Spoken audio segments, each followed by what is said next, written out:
Have you guys, and I don't know if you should answer this out loud, but have you ever compounded a failure? Actually, you can answer that out loud. I didn't do this first. Have you ever compounded a failure? Let's just be honest for 1 second. Have you ever made a messier? Okay, thanks. So when I was in high school, I don't know which year, but I was around 17, I think, and my younger sister, Heather, she's 3 years younger, she got on a kick of making donuts, so this was like a thing. And so every morning she would get up and she would try to make these donuts, and she got better at it. But one morning, that was a bit passive aggressive, but she got to the place where one morning I just hear her panicking, and she starts screaming that the house is on fire. And it wasn't, but I go into the kitchen and I was the first one there, and there is just flames coming out of this pan where she's making these donuts. And this is not an exaggeration, because I know, I feel like preachers make up stories on stage sometimes. There's flames coming up and billowing underneath the hood on top of the stove and then around the cabinets. And so it felt like we're seconds shy of these cabinets igniting, and we got a whole fire in our kitchen. So I was immediately panicking. I'm 17, just keep that in mind. And so immediately, there's a couple options. There's a fire. I'm afraid this fire is going to spread. And so I just think, okay, of all the options available to me, immediately when I think fire, I think water for a grease fire. So, and my frontal lobe had not fully developed. You just need to keep that in mind. So I start grabbing water and trying to pour it on this thing, and then we've got grease flying everywhere, and the fire begins to spread, and it is a disaster.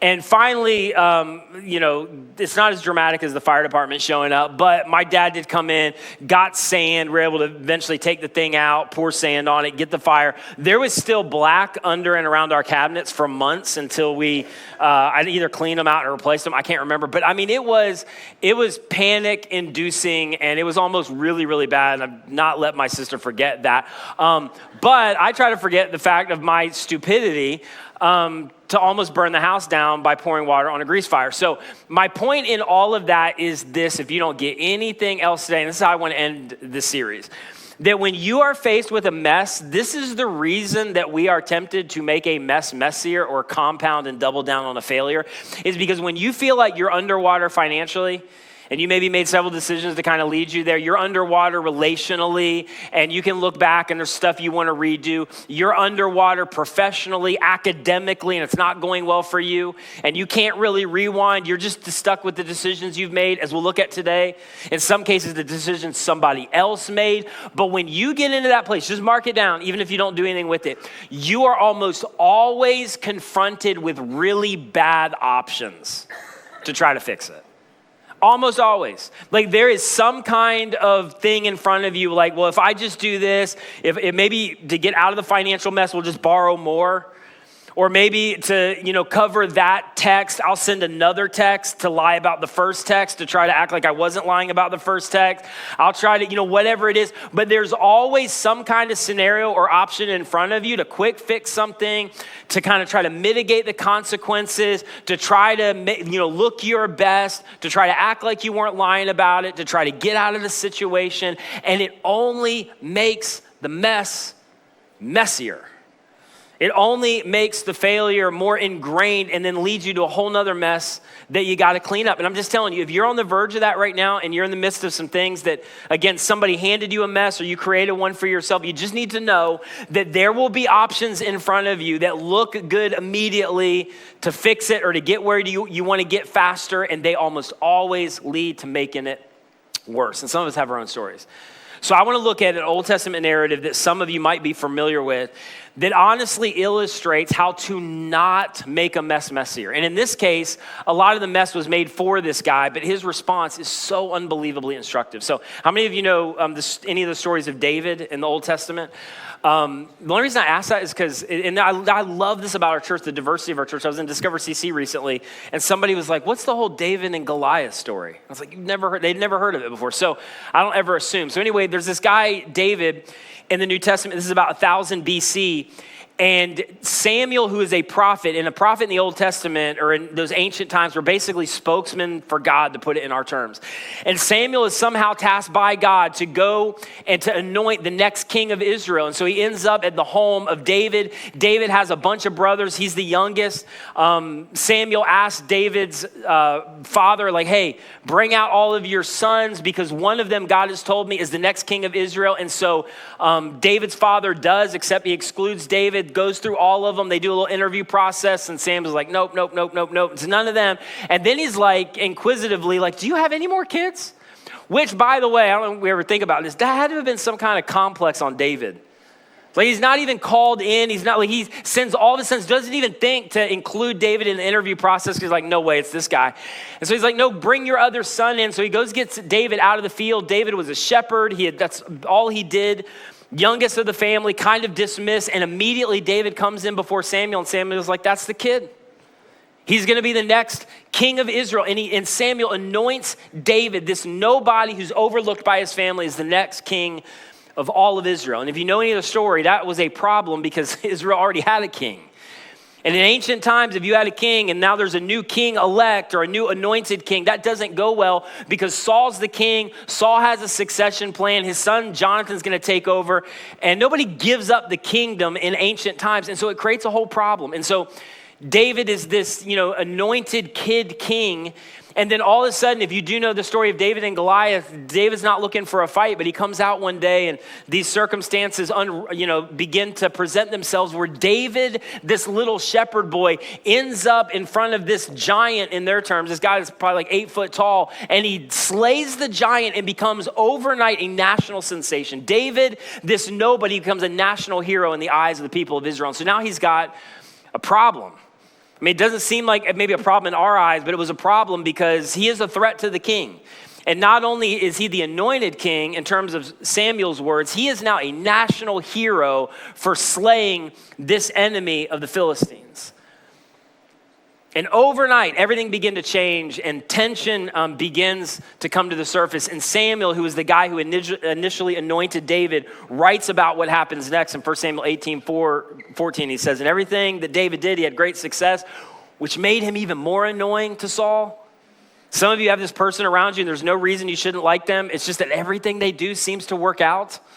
David is kind of in that place in his life, and Saul's like, I don't like you because you're anointed king. I don't like you because everything you do seems to work out. And that was just kind of where David was at. And when Saul saw how successful he was, it just didn't seem to fail. He was afraid of him. He was jealous of him. But all of Israel and Judah loved David because it's so interesting. He led them in their campaigns. This is the thing, it's just human nature. Anybody who leads is considered the leader, even if they don't have the title. And so David just begins to assume the mantle of influence, not because he has a title, not because he's king yet, he just leads. And so now this guy who's leading Israel in the minds of other Israelites, he's slayed a giant, he's the anointed king, and all of this creates a big problem. And so Saul gets to the point to go, okay, I got to do something about this guy. I've got to protect my kingdom. I got to protect my succession plan with Jonathan. And so this is what they did in ancient times, which is so kind of barbaric. And they would just offer up their daughters. And so Saul's like, well, I'll get him to marry one of my daughters and then I can manipulate her and control David. I mean, this is the way they thought. So he tries to get David to marry one of his daughters, and David is like, this is David's response, no way. I'm a shepherd boy. I'm a nobody. I came out of the fields, and yes, maybe I've been anointed king. I'm not sure how this is going to work, but no way I'm worthy to marry one of the king's daughters. Are you kidding me? And then immediately, David grows in kind of stature and in influence because now all the nation sees him as a giant slayer, as a leader, and so humble. And so Saul's even more irate. Are you kidding? Everything this guy does works out and people love him more. So then time goes by. Eventually another one of Saul's daughters catches David's eye and vice versa. And so finally David's like, okay, actually I will marry one of your daughters. Not the other one, but another one. And Saul sees it as a perfect opportunity. He's like, all right, I got him. And I even have to manipulate the situation.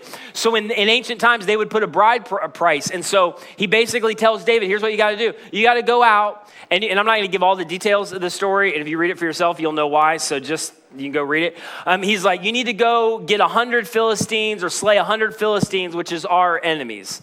And there's some other details to it too. You can read later. And David's like, all right. And Saul's like, all right, death wish. There's no way that this one kid, I know you slayed Goliath, that was a lucky shot. There's no way you're going to go out and you're going to beat out 100 guys. And so he sends David out with the bride price of 100 Philistines to marry his daughter. And David comes back and he took down 200. And Saul, again, is more irate. And David's hero status grows even more. Saul said to him, I'm not going to raise my hand against him. I'll let the Philistines do that. And yet it didn't work out. David comes back with 200 men. And verse 28, when Saul realized that the Lord was what? I can't remember the interaction part. This is it. Okay, yeah, I'm going to cue you though. Hang on. That the Lord was what? With that, there we go. Was with David. And his daughter, Michal, loved David, like legit loved David, which meant Saul couldn't manipulate her in order to control David. So he's got no options. So verse 29, Saul became still more afraid, more jealous of him, and he remained his enemy the rest of his days. And so David, and this is going to, I think, relate to all of us in a minute, whether we created the mess or whether somebody else created the mess. In this circumstance, David didn't create the mess. David had a mess handed to him. And again, maybe it doesn't seem like a mess for us, but it completely was. And David didn't ask for any of it. Some of you, that's exactly where you feel right now. I didn't encourage them to make that decision. I didn't, tell them to walk out. I didn't sign on the dotted line, but now your bad financial decision is affecting me. I tried to encourage you and you flunked out anyway. I didn't lie. I didn't do that on that trip.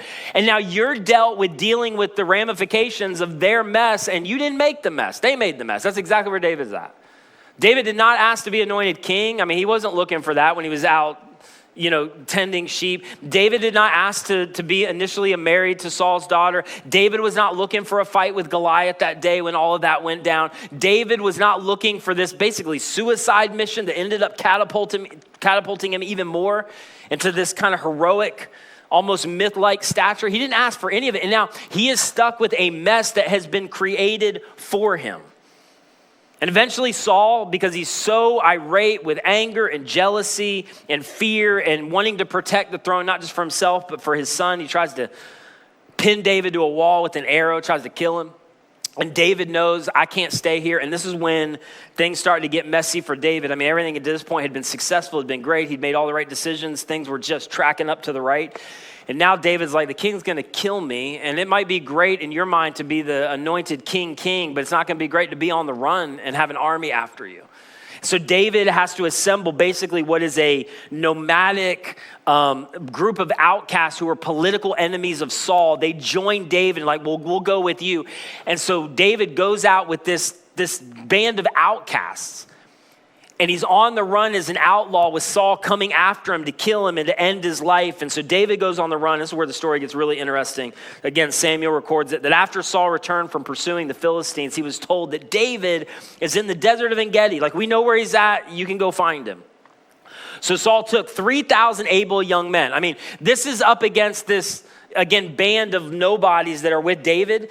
In response to that, Saul has a trained army of thousands of people. This is what David is up against. And so they set out to look for David and his men near the crags of the wild goats around the area of En-Gedi. This is what En-Gedi looks like. Generally, it's like desert, and that actually looks pretty nice. But that's few and far between. This one is more instructive of mainly what it looks like. I mean, it's all desert. You can imagine how hot it is. I mean, we have an idea here. It is so unbelievably hot. There's caves along the way, but those springs are few and far between. It is just desert, rocks, hills, hot. I mean, dangerous. And so David has to set out with his men through all of this.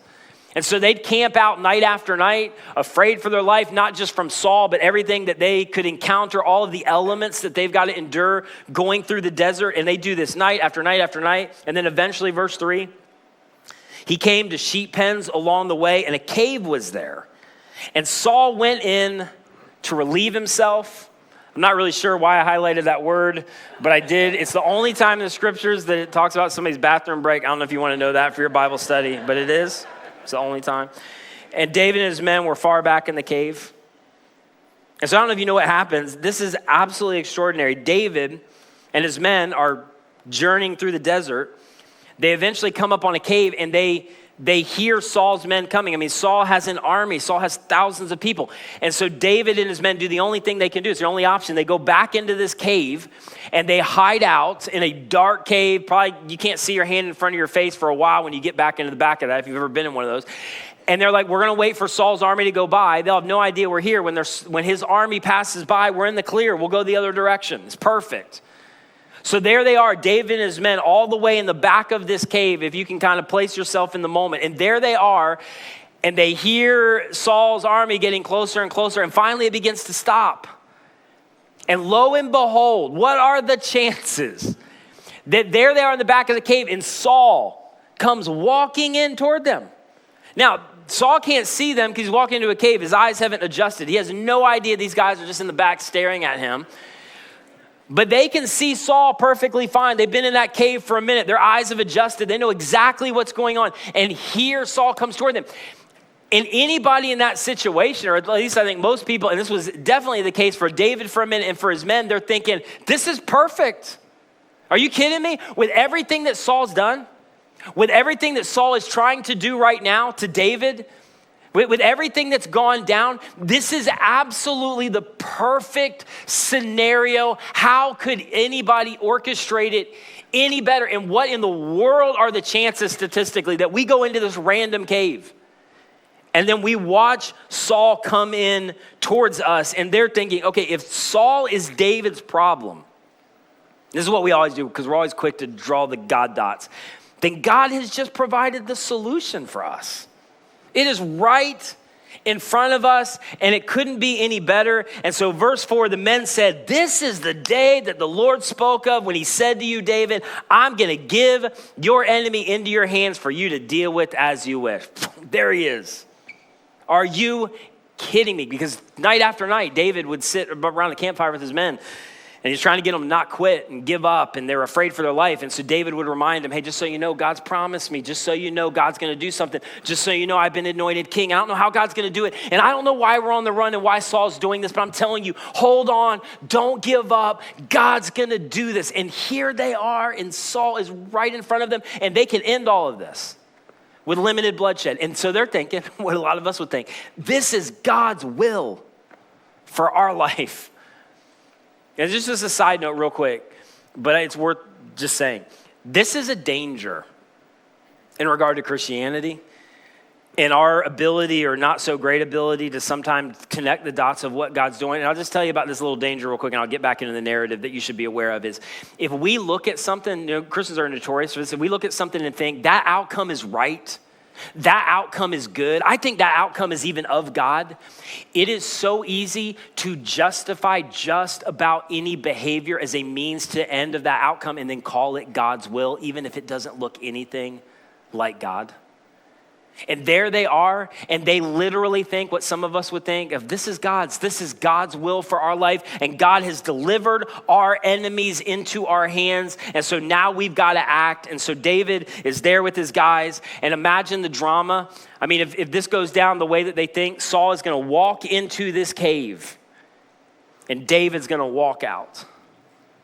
I mean, the drama in that moment, and David is going to have all of the military on his side. He immediately will be anointed the next king of Israel. And I mean, again, it couldn't be any better. I mean, Saul's walking in there. David's men are already in there. And Saul's about to be in the most vulnerable position imaginable. And they think, we're going to do unto him as he intends to do unto you, David. Or David, you can do unto him as he intends to do unto you. It's almost just. It's right. He deserves it. I think maybe God orchestrated it. One more side note and I'll get back. Ignore virtue and you will eventually make a mess. Ignore virtue and you will eventually mark it down, make a messier. And we are all tempted, starting with me. And when I talk about virtue, I'm talking about integrity. I'm talking about honesty. I'm talking about, doing the right thing regardless of the cost. I'm talking about self-control. In fact, this is somehow how I do the writing process. I literally wrote this message and then spurned 2 more series off of it later this year. And one of them is this that we're going to do in August, because just this idea right here is such a big deal. And I think increasingly it's kind of dumbed down in our culture. But the reality is, I just want to hear you. I want you to hear me for a second, even if you don't do anything with this and you're like, I don't think any of that's relevant. That's fine. Just hear me on this for just a second. In every crossroads where there has been a mess and a failure, whether you did it or somebody else did it, just mark my words. You will find yourself at a decision point to fix it, to manipulate the outcome, to manipulate the timing, to circumvent, to get back at, to return what they did to you. And it'll feel like the right thing, and it'll feel like a quick fix, and you will feel justified. But you cannot clean up a failure that was brought on by a failure of virtue, by another failure of virtue. It only makes things worse. It only makes the mess messier. And so David has this moment. This feels like God's will. God promised me, and here's the king. And so David crept up, what? Unnoticed. And there he is. And Saul's doing his thing. And he has no idea that his mortal enemy is right beside him in that dark cave. And David's about to act. And somehow, I don't know how he did this, because this is what's really difficult. When you're on the verge of a decision where there's so much emotion and I just want to get out of this, and I'll lie if I have to, or I'll get back at them, or they're the one that walked out and whatever. When you get on like the finish line of whatever you're going to do, it is hard to pull back. It is hard to pull back. And somehow David gets on the verge of this decision with all of the emotion, and Saul's right there, and you better believe there's anger. And he catches himself. And he decides, everything in me wants to get this guy. But I am not going to make a mess here. I am not going to compound a failure. And so he creeps up unnoticed. And I think David's thinking, justified with what I'm about? Yeah. Expected? Yeah. In fact, I got a whole group of people who would cheer me on. Virtuous? No. And I think David, and this is what we're going to talk about later this summer, I think David somehow got on the verge of this decision, and he started thinking bigger picture, which is really hard for us to do, because the emotion of the moment, the immediate, starts to overwhelm what we want ultimate. But somehow he's able to pull back and see his life in a bigger perspective, and he starts to ask the question, okay, I think God's promised me the king. I think God can be trusted, but is this the story that I want to tell about this season of my life? Because I'm going to tell this story for the rest of my life. Like, this is the moment David became king. Do I want my story to be, I snuck up behind Saul while I was in a bathroom break and I became king? You know what I mean? I think he was thinking, what do I want to do when my grandkids climb up on my lap? They're like, Granddaddy, tell us the story one more time about how you became king. Well, kids, Saul was taking a leak and I just snuck up behind him, took him out. That's not a good story. It was the expected story. It was the justified story. Everybody would cheer him on, but it wasn't the right story. And in that moment, it's like, okay, I think this is God's will, but I'm not going to manipulate the outcome, and I'm not going to manipulate the timeline, and I'm not going to try to save myself, even though I think that I'm justified. And I'm telling you, that's our dilemma. You get into a thing where you've made the mistake. It's so easy to want to cover it up, to lie, to protect the first lie, to, skirt around it, give a half apology, justify yourself anyway. Or again, all the emotion of whether it's a relationship thing and they walked out, you feel like they're treating you horribly, or it's the thing that you've been dealing with over and over again. They made 5 bad decisions in the last 6 months. And so everything in you justifies your response. And yet there is a story that you're going to tell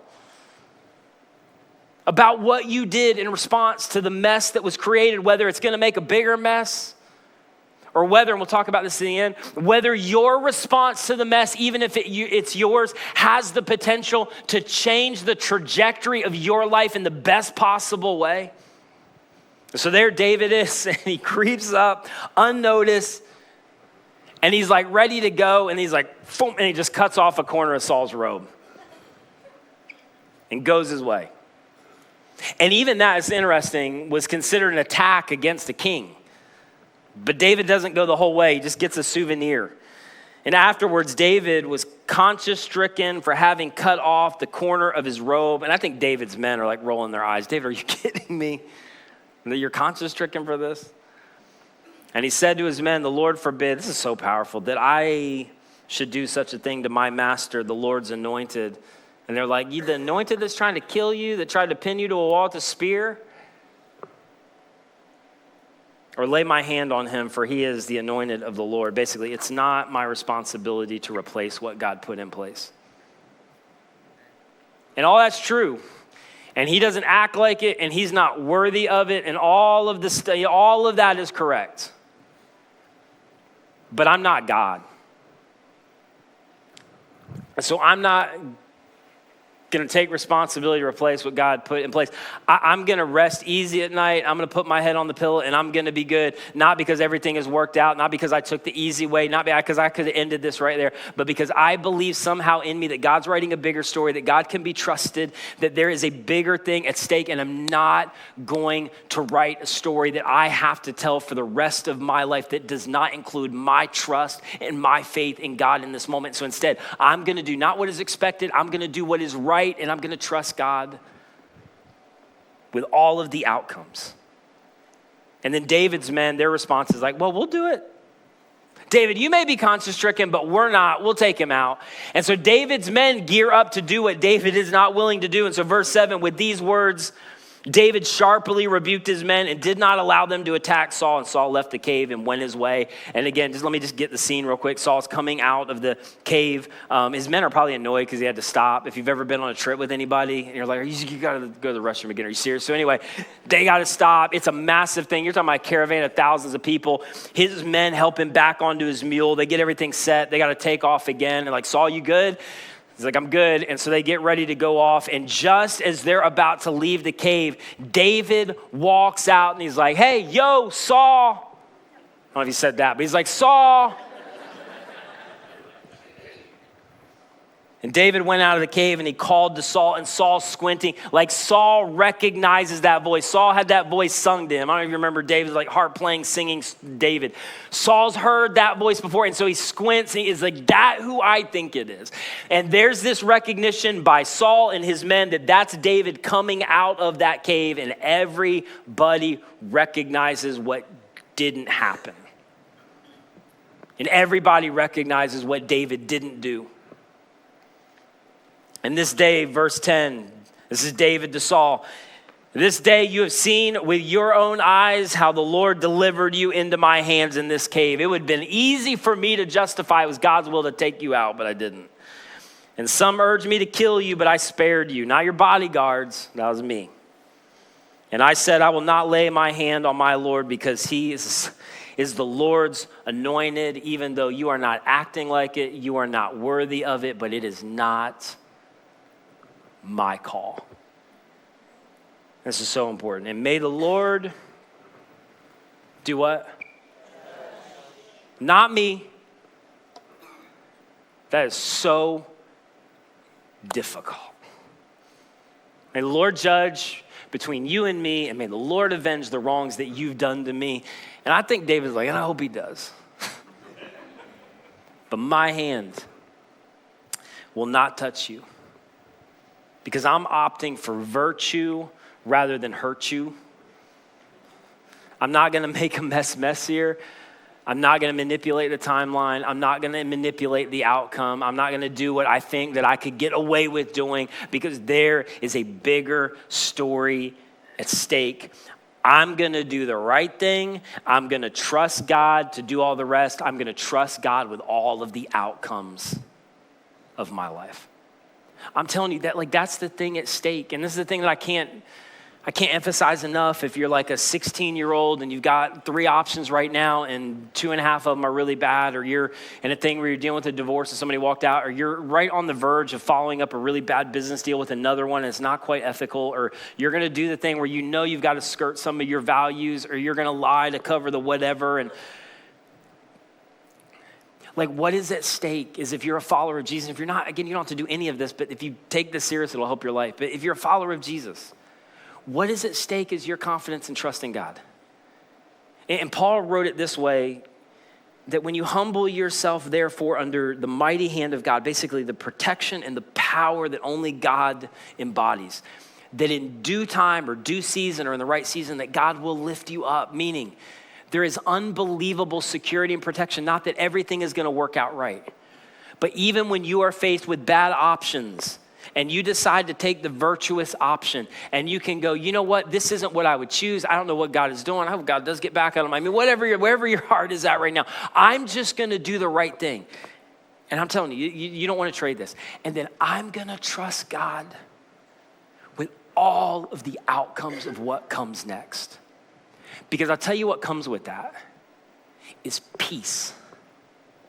And you don't want to trade your peace for anything. Saul's humiliated, gets on his mule. They drive. I mean, there's nothing he can say. It's not like they're going to turn around and fight David. He's too humiliated to do that. They just go their way. And 7 chapters later, a random arrow pierces Saul. And David becomes king. All right, let me wind it down. I just want to tell you this. Every mess comes prepackaged with really bad options. Every mess comes prepackaged with really bad options. You just need to know this. And for some of you, this is framing something for you right now.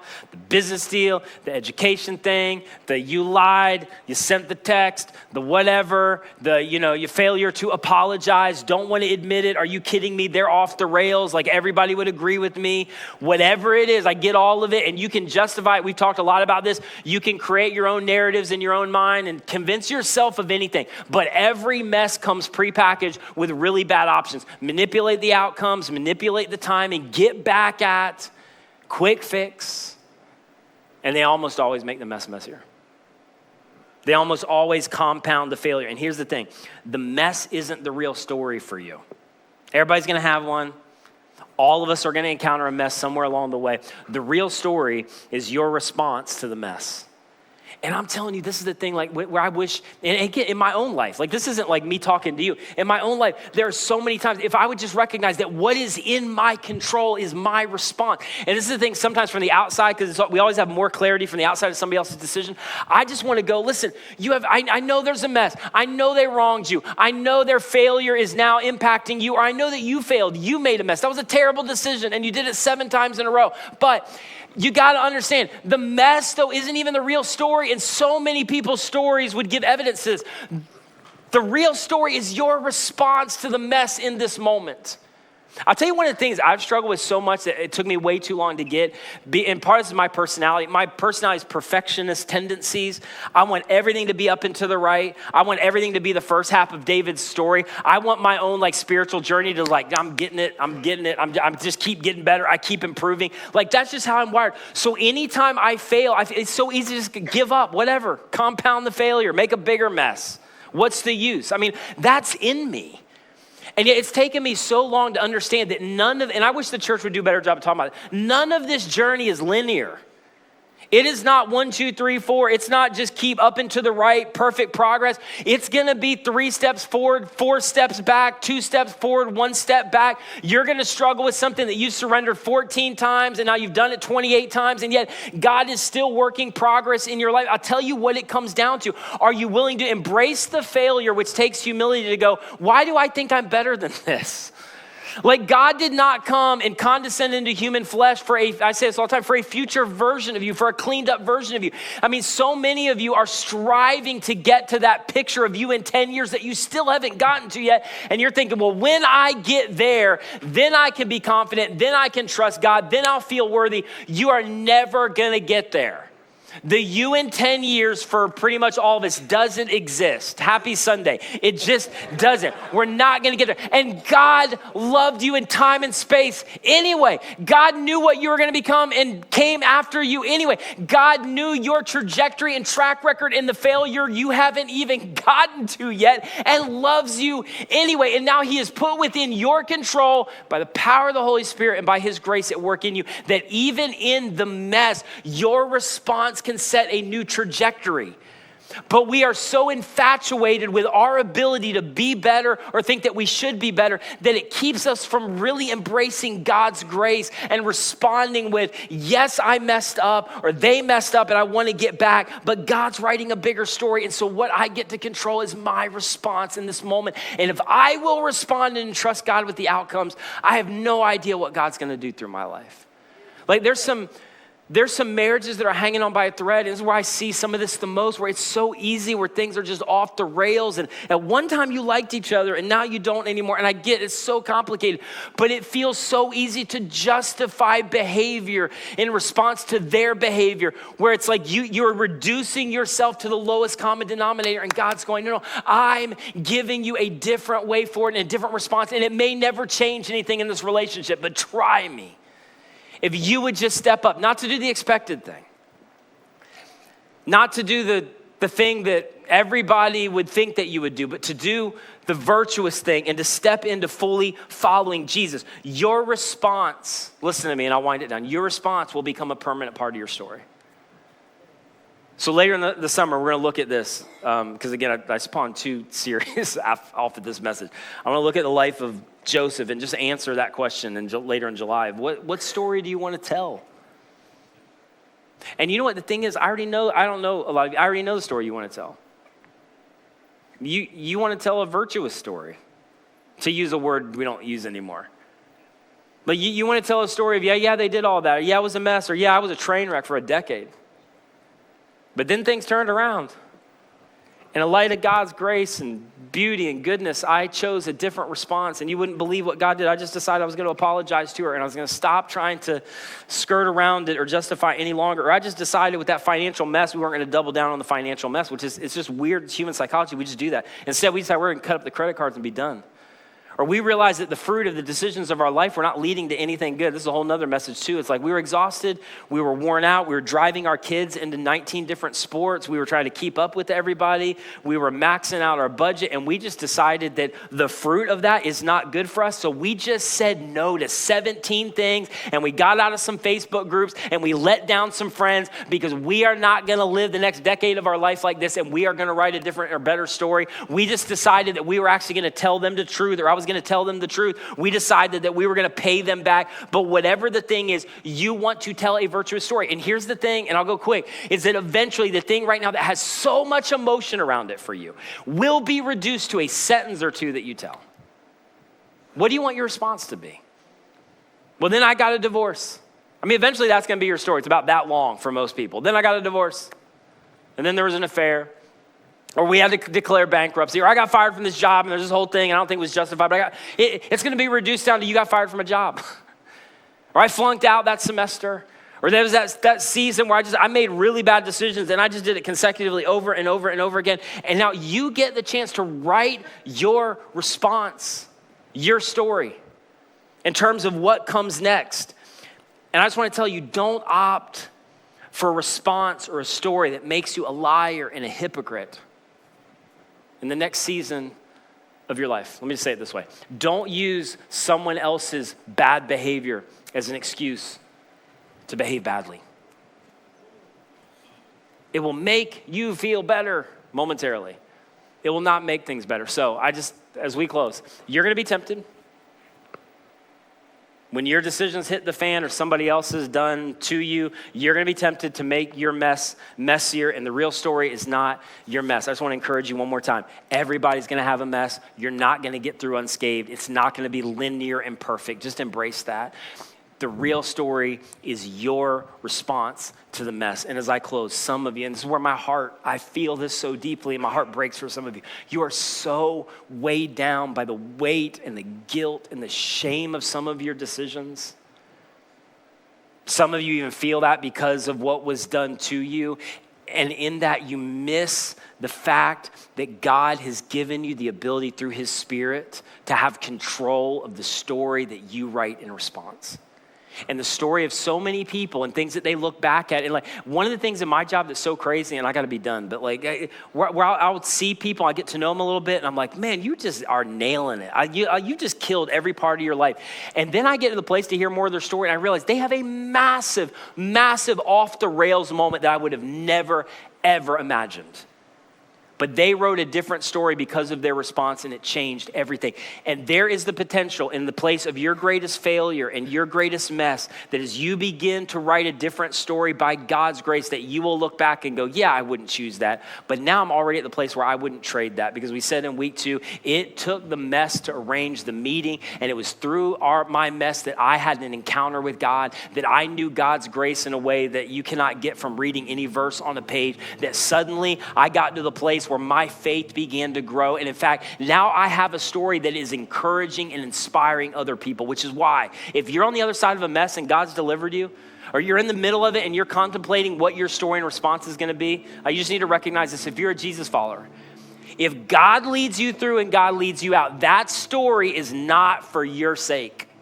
It's not for you to sit on. It's for you to engage in community and the messiness of community, and engage in the church and be a part of that family and be consistent and get in a group, because there are other people who need to hear your stories and go, if God can bring you through that, God can bring me through that. Your story is a story or a platform to inspire and encourage other people who are in the same place. It's what it looks like to follow Jesus. And the only way to follow Jesus out of your mess or the mess that somebody else created for you is to decide, I'm going to trust God. It's as simple as I'm going to do what is right, which is not simple or easy.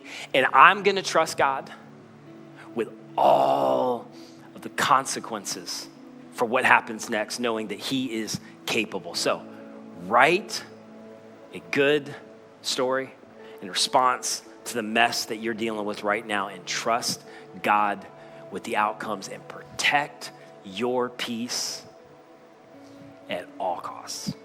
Jesus, thank you so much for what you're doing in this moment, for your word that is living and powerful. It changes things, it changes people, it changes the trajectory of lives in a moment.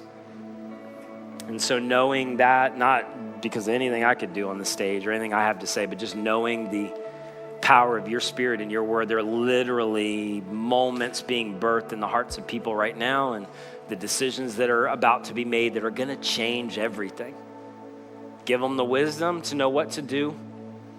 Give them the courage to do it.